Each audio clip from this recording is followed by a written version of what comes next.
Let's talk of another very interesting and impactful aspect of social distancing and lockdown. Like we said, everybody knows this now. Anyone who is slightly educated, understanding and can be reached out to knows that we have to stay away from each other.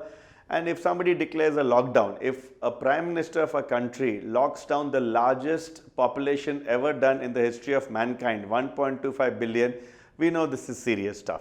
So what is expected down the line?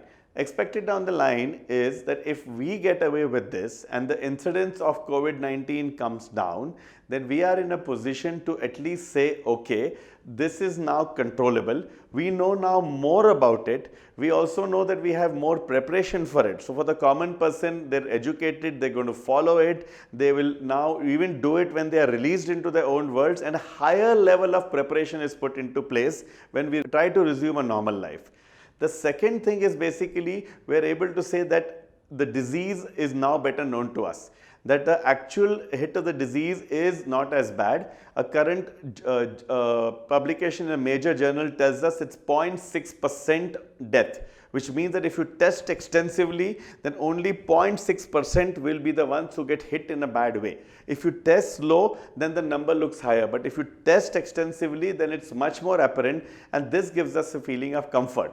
Once we realize that, we will equate it to our other regular problems such as tuberculosis, malaria, dengue, heart disease and so on, and we'll move on in life and try to understand that now we have to form a model where we accept this, take the help of measures such as social distancing, limited way and masks and so on, and try to get back into our normal life so that we can be both productive at the same time precautionary. That is the key. We have to be productive and precautionary at the same time. Also, understand that there is an underlying component which is coming out. No society of our sort can continue this forever. There is a supply chain problem, there is a feeding people problem, there is a daily wage worker, there is psychological problems, there is a hit to the economy which may take months to years to recover.